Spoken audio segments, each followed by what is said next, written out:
To kick off the new year with a musical note, Blue Canoe Productions presents the multi-time Tony Award-winning musical, The Drowsy Chaperone. To learn all about Drowsy, we sat down with some very special guests.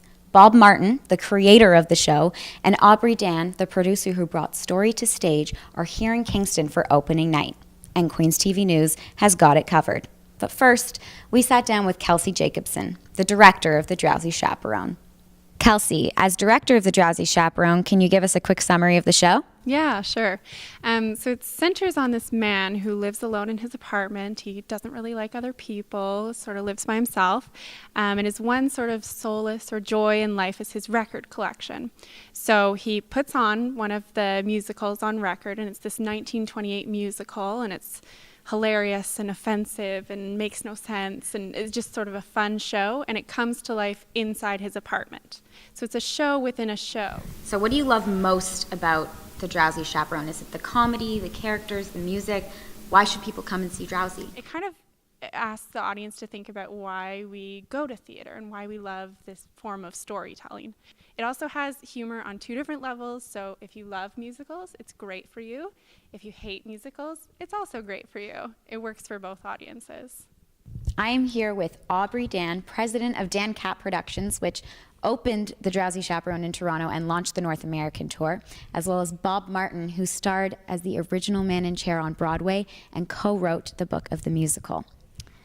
Bob, tell us about the evolution of The Drowsy Chaperone. Well, it is an interesting story, I think, because it began as a wedding gift for my wife and myself. Before we got married, obviously, a gift for my stag party. A group of my friends got together and created this fictional 1920s musical to entertain me and my wife. And anyway, we loved it so much. We looked at it and said, how can we make this into something bigger? And from there, crazy things happened, one after the other, and ended up having great success on Broadway. And then since then, it's been all over the place. And now here in Kingston, and I'm very excited. I'm always excited when there's a Canadian production of this show. And I understand that you are actually a character in the show, but you didn't actually play yourself. No, there's kind of two versions of me in the show. There's Robert Martin, who's the groom, who's extremely wealthy and fabulously handsome and charming. So that's not me. And then there's Man in Chair, who there are elements of me in Man in Chair. He's a sort of rabid theater goer who longs for a day when musicals were simpler and allowed you to escape. The Drowsy Chaperone has been nominated for 13 Tony Awards, collected 5 of them, and so many more awards. How do you feel about coming to see students perform your show?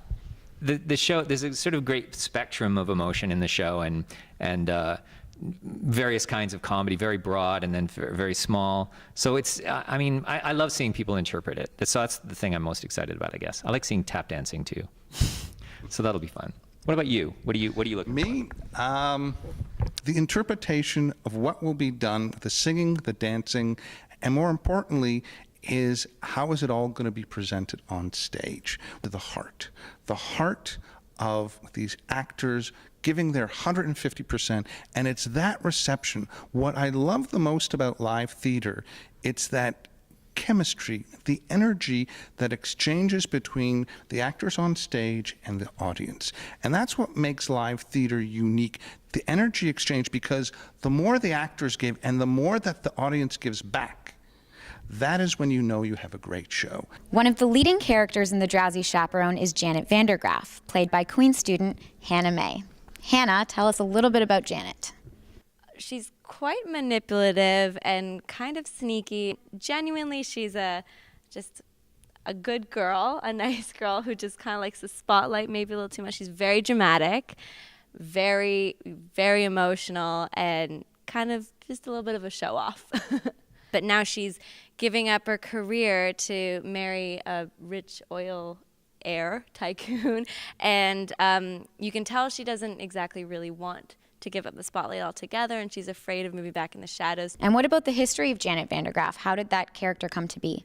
From what I understand, Janet Vandergraff is actually Bob Martin's wife. I don't actually know if his wife was anything like the Janet Vandergraff in the musical. That I couldn't tell you, but I think she's a real lady out there. And how do you feel about performing tonight, opening night, in front of Bob Martin, the original Man in Chair? It's really exciting. It's really nerve-wracking, I think, for the cast, but I think we're more excited than we are nervous. There's a little bit of a pressure. We want to do his story justice, and we want to, make him proud and impress him, frankly. But I think it's just more exciting. It's going to, I think, really put an energy in the cast, like step up our game. And I'm sure the cast and crew have worked tirelessly to put on an outstanding show. How has the rehearsal and preparation process been overall? It's been wonderful. We have an amazing production team and an amazing cast, an amazing band. We really just have a solid crew. So we started rehearsals later in September, and we've been rehearsing up until this week. I've just had the time of my life. The Drowsy Chaperone is running until January 26th and is sure to be a fantastic show. Tickets are available online, at Tricolor, and here at the Baby Grand Theatre on Princess Street. This has been Jordan Benatar reporting for Queens TV News.